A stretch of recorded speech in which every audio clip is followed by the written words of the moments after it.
प्यारे विद्यार्थियों, कैसे हैं आप? आइए आपका हमारे YouTube चैनल तेजा क्लासेस पर स्वागत है। विद्यार्थियों, आज की कक्षा में हम समझने वाले हैं राजस्थान के अभयारण्य। विद्यार्थियों, हम आज की क्लास में राजस्थान के अभयारण्य के बारे में समझने वाले हैं, उसका अध्ययन करने वाले हैं। No time pass, only class. आइए शुरू करते हैं आज की क्लास। तो समझते हैं राजस्थान के अभयारण्य। अभी आपको ध्यान होना चाहिए, अभयारण्य क्या होता है? अभय, जिसमें कोई भय नहीं हो। अरण्य यानी वन। वन क्षेत्र ऐसा जहाँ पे वन के जो जीव जंतु हैं, पशु पक्षी हैं, उनको किसी प्रकार का भय नहीं हो, वे होते हैं अभयारण्य। यानी सरकार द्वारा घोषित ऐसे क्षेत्र जहाँ पे वे स्वतंत्र रूप से विचरण कर सकते हैं, घूम सकते हैं, अपने क्रियाकलाप कर सकते हैं। तो इस प्रकार से चलिए हम समझते हैं राजस्थान के अभयारण्य। भारत सरकार द्वारा वन्य जीव संरक्षण अधिनियम 1972 लागू किया गया।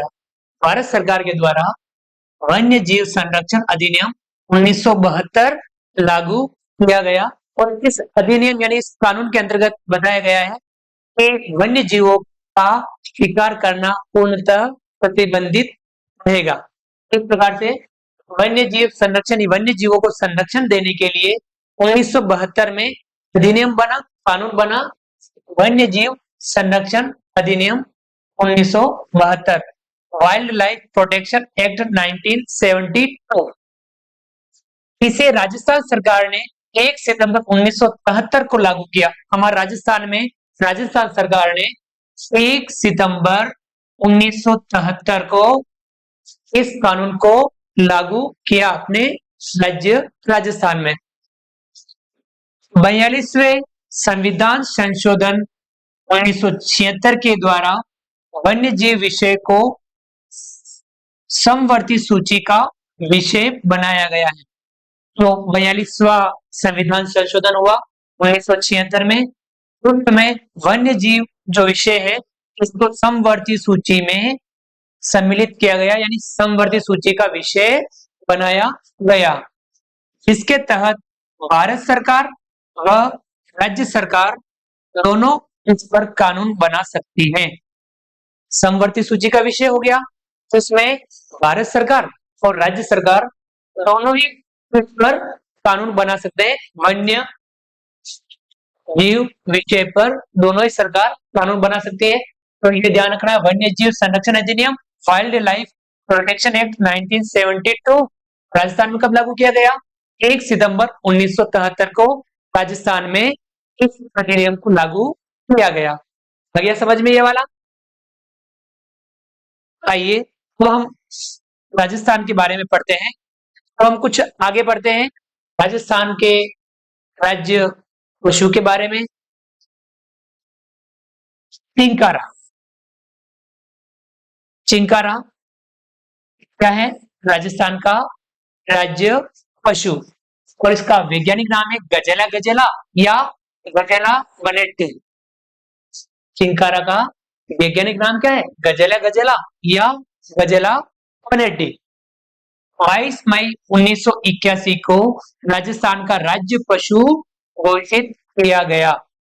चिंकारा को 22 मई 1981 को राजस्थान का राज्य पशु घोषित किया गया। और राज्य पशु कौन सा?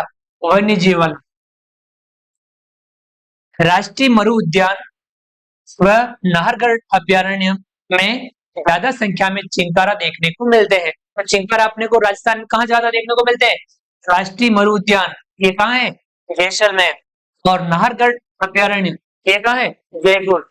इन दोनों राष्ट्रीय मरु उद्यान और नाहरगढ़ अभयारण्य में चिंकारा ज्यादा संख्या में यानी अधिक संख्या में अपने को देखने को मिलते हैं राजस्थान में। ये अपना राजस्थान का राज्य पशु चिंकारा। एक राज्य पशु और घोषित किया गया जो पालतू पशु है वे है ऊंट। ऊंट का वैज्ञानिक नाम है कैमेलस ड्रोमेडेरियस। कैमेलस ड्रोमेडेरियस ये इसका वैज्ञानिक नाम है ऊंट का। ऊंट को 19 सितंबर 2014 को राजस्थान का राज्य पशु घोषित किया गया। और ये कौन सी श्रेणी में है? पालतू पशु। इसको आप पाल सकते हैं, अपने घर पर पाल सकते हैं। तो यहाँ 19 सितंबर 2014 को राज्य पशु की श्रेणी का दर्जा दिया गया। किसको? ऊंट को। समझ में आ गया। और ये ऊंट पालतू पशु की श्रेणी में गिना जाता है। अगला है घोड़ावन। हमारे राज्य का राज्य पक्षी घोड़ावन। इनका वैज्ञानिक नाम है स्कायोटिस नाइग्रिसेप्स। स्कायोटिस नाइग्रिसेप्स, ये इसका घोड़ावन का वैज्ञानिक नाम है। घोड़ावन को 21 मई 1981 को राजस्थान का राज्य पक्षी घोषित किया गया। 21 मई 1981 को राज्य का यानी राजस्थान का राज्य पक्षी घोषित किया गया घोड़ावन को। घोड़ावन के उपनाम, घोड़ावन को अन्य उपनाम के नाम से भी जानते हैं। मोहन चिड़िया, ग्रेट इंडियन मस्टर्ड, ये सबसे ज्यादा अपने को याद रखना है। ग्रेट इंडियन मस्टर्ड ये नाम दिया जाता है और ये इसका उपनाम है, वैज्ञानिक नाम नहीं है। इसका वैज्ञानिक नाम क्या है? स्कायोटिस नाइग्रिसेप्स। घोड़ावन का वैज्ञानिक नाम स्कायोटिस नाइग्रिसेप्स और इसका एक उपनाम है ग्रेट इंडियन मस्टर्ड। इसको माल मोरडी के नाम से भी जानते हैं, जो अजमेर क्षेत्र में इनको माल मोरडी के नाम से भी जानते हैं। तो इसके उपनाम हो गए सोहन चिड़िया, ग्रेट इंडियन मस्टर्ड, माल मोरडी, जो अजमेर क्षेत्र में प्रचलित नाम है। ये अपना राजस्थान का राज्य पक्षी।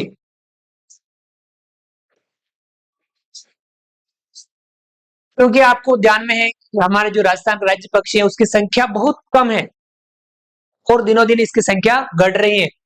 इसलिए प्रोजेक्ट ग्रेट इंडियन मस्टर्ड, ये एक प्रोजेक्ट चलाया गया इनको बचाने के लिए।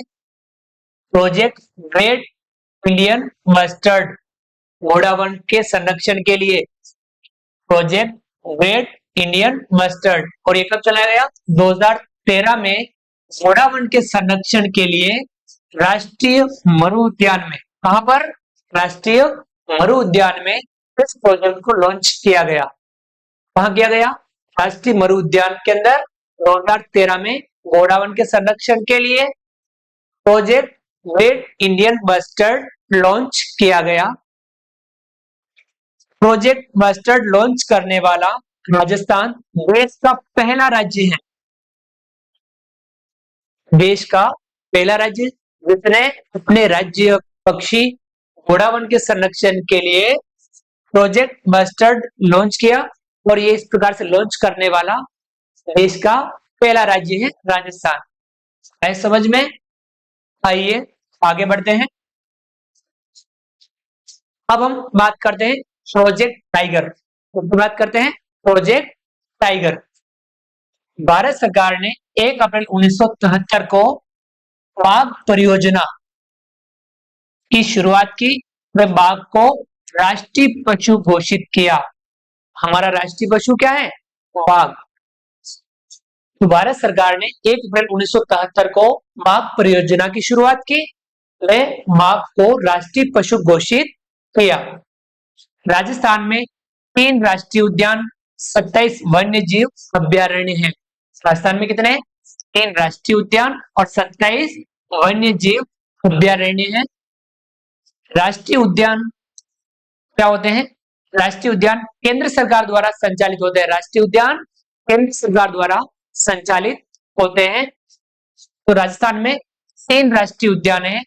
हम आज की क्लास में इन तीनों ही राष्ट्रीय उद्यानों के बारे में चर्चा करेंगे, अध्ययन करेंगे और समझेंगे। आपको ध्यान रखना है, भारत का प्रथम राष्ट्रीय उद्यान, भारत का प्रथम राष्ट्रीय उद्यान Jim Corbett national park, Jim Corbett national park जो कहाँ है? उत्तराखंड में है। इसका वर्तमान नाम रामगंगा नेशनल पार्क है। जिम कॉर्बेट नेशनल पार्क का वर्तमान नाम क्या है? रामगंगा नेशनल पार्क है, जिम कॉर्बेट नेशनल पार्क। और ये है भारत का प्रथम राष्ट्रीय उद्यान। अब हम राजस्थान के जो राष्ट्रीय उद्यान है तीन, और तीनों ही राष्ट्रीय उद्यान के बारे में हम चर्चा करेंगे, पढ़ेंगे। तो पहला राष्ट्रीय उद्यान है रणथंभौर राष्ट्रीय उद्यान, सवाई माधोपुर। रणथंभौर राष्ट्रीय उद्यान कहाँ है? सवाई माधोपुर। इसकी स्थापना 1955 में की गई। 1973 में टाइगर प्रोजेक्ट, राजस्थान का प्रथम टाइगर प्रोजेक्ट, राजस्थान का प्रथम टाइगर प्रोजेक्ट 1973 में प्रारंभ किया गया। कहाँ किया गया? रणथंभौर राष्ट्रीय उद्यान में 1973 में राजस्थान का प्रथम टाइगर प्रोजेक्ट प्रारंभ किया गया। राजस्थान का प्रथम राष्ट्रीय उद्यान, ये क्या है? राजस्थान का प्रथम राष्ट्रीय उद्यान है रणथंभौर राष्ट्रीय उद्यान सवाई माधोपुर, राजस्थान का प्रथम राष्ट्रीय उद्यान। और ये कब बनाया गया? इसको 1 नवंबर 1980 को घोषित किया गया। रणथंभौर नेशनल पार्क, रणथंभौर राष्ट्रीय उद्यान सवाई माधोपुर, ये राजस्थान का प्रथम राष्ट्रीय उद्यान है और 1 नवंबर 1980 को इसे राष्ट्रीय उद्यान घोषित किया गया।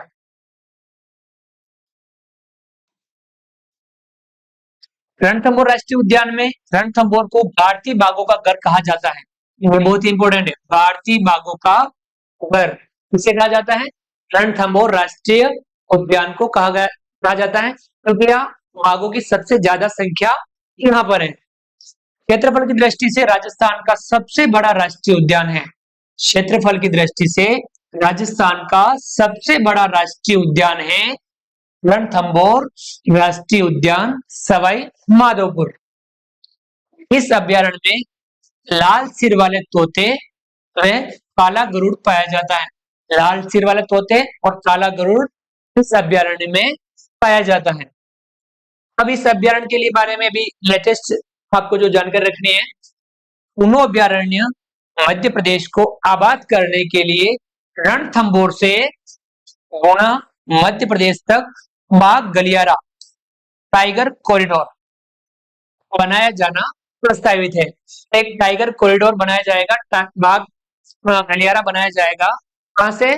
ऊनो अभ्यारण्य मध्य प्रदेश को आबाद करने के लिए रणथंभौर से गुना मध्य प्रदेश तक बाघ गलियारा टाइगर कॉरिडोर बनाया जाना प्रस्तावित है।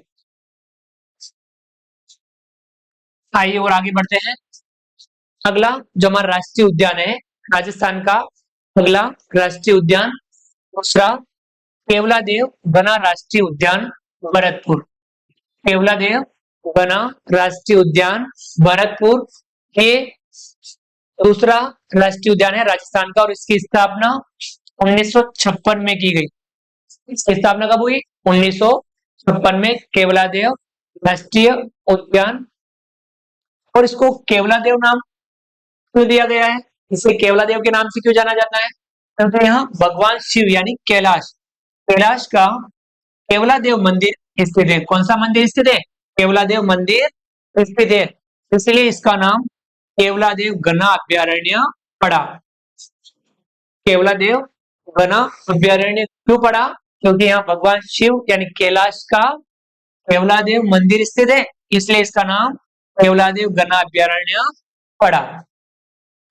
1981 को राजस्थान का दूसरा राष्ट्रीय उद्यान घोषित किया गया। राजस्थान का दूसरा राष्ट्रीय उद्यान कब घोषित किया गया?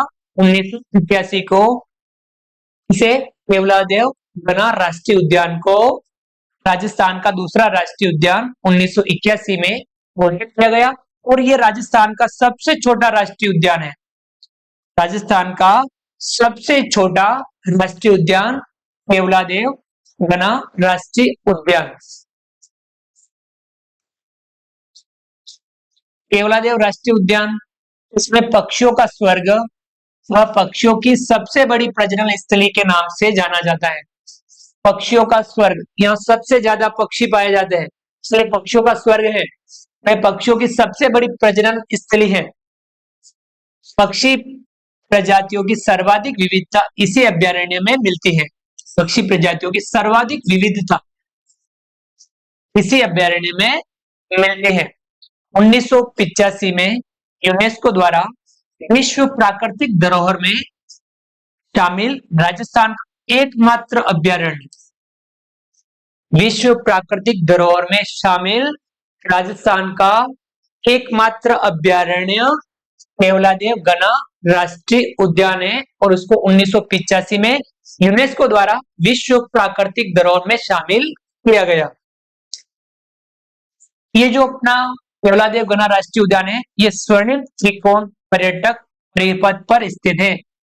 स्वर्णिम त्रिकोण, स्वर्णिम त्रिकोण पर्यटन परिपथ, तो आपको ध्यान में रखना है नई दिल्ली, आगरा और जयपुर। नई दिल्ली से आगरा, जयपुर, ये जो स्वर्णिम त्रिकोण बन रहा है, तो यहां पर इसी त्रिकोण पर यानी इसी परिपथ पर केवलादेव गना राष्ट्रीय उद्यान भरतपुर स्थित है। तो ये आपको ध्यान में रखना है, स्वर्णिम त्रिकोण पर्यटन परिपथ पर स्थित अभ्यारण्य है।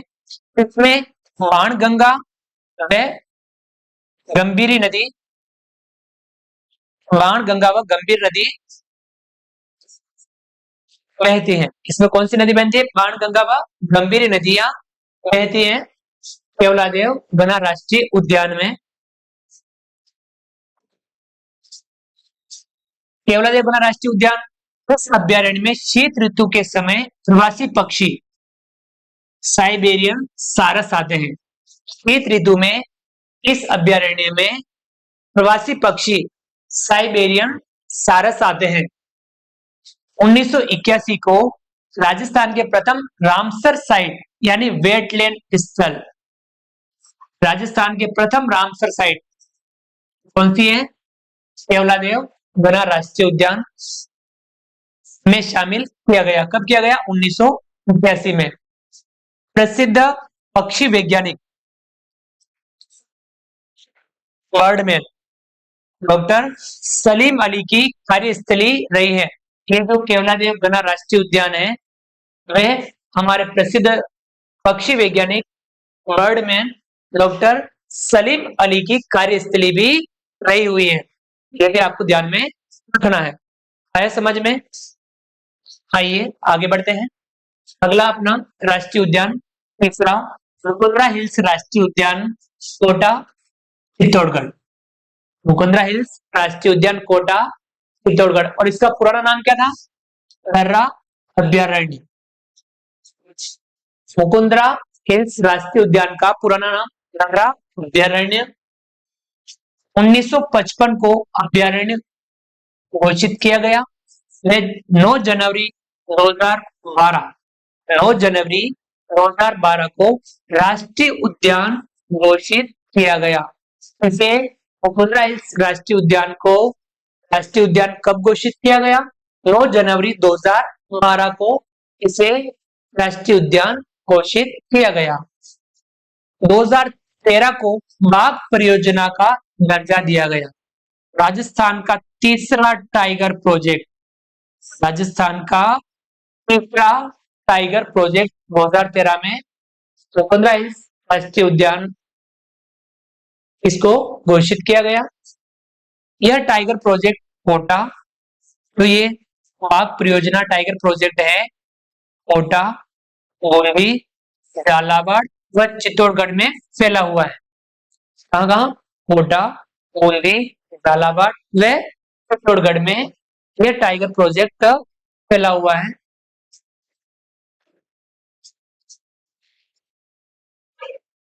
मुकुंदरा हिल्स राष्ट्रीय उद्यान में चंबल, काली सिंध व आहू नदियां इसमें होकर बहती है। कौन कौन सी नदियां? चंबल, काली सिंध व आहू नदियां इस मुकुंदरा हिल्स राष्ट्रीय उद्यान कोटा चित्तौड़गढ़ वाले से होकर के बहती है। यह अभ्यारण्य बागरोनी तोते के लिए प्रसिद्ध है। कौन से तोते के लिए? बागरोनी तोते के लिए यह अभ्यारण्य मुकुंदरा हिल्स राष्ट्रीय उद्यान प्रसिद्ध है। ये आपको अच्छे से समझ में आ गया होगा। तो हमने आज की क्लास में जो समझा इसको एक बार आप पुनः देख लीजिए। राजस्थान के अभ्यारण्य, इसमें वन्य जीव संरक्षण अधिनियम 1972 और राजस्थान में 1 सितंबर 1973 को लागू किया गया। चिंकारा के बारे में पढ़ा, हमारा चिंकारा राजस्थान का राज्य पशु, ऊंट राजस्थान का राज्य पशु जो पालतू पशु है, घोड़ावन राजस्थान का राज्य पक्षी, project great Indian bustard, project tiger बाघ परियोजना। इसके अलावा हमने राजस्थान के 3 राष्ट्रीय उद्यान, रणथंभौर राष्ट्रीय उद्यान, केवलादेव गना राष्ट्रीय उद्यान और मुकुंदरा हिल्स राष्ट्रीय उद्यान, इन तीनों राष्ट्रीय उद्यानों के बारे में हमने चर्चा की, इसके बारे में हमने पढ़ा। तो फ्रेंड्स, आप सभी को आज की क्लास अच्छे से पसंद आई होगी। आप भी इस प्रकार से जो कंपटीशन एग्जाम की तैयारी कर रहे हैं उनको अच्छे से समझते हुए आप अपने कंपटीशन एग्जाम की तैयारी कीजिए। ज्यादा से ज्यादा समझने पे ध्यान दीजिए और ज्यादा से ज्यादा अध्ययन आप करने की कोशिश जरूर कीजिए। उम्मीद करता हूं आपको हमारा आज का वीडियो पसंद आया होगा।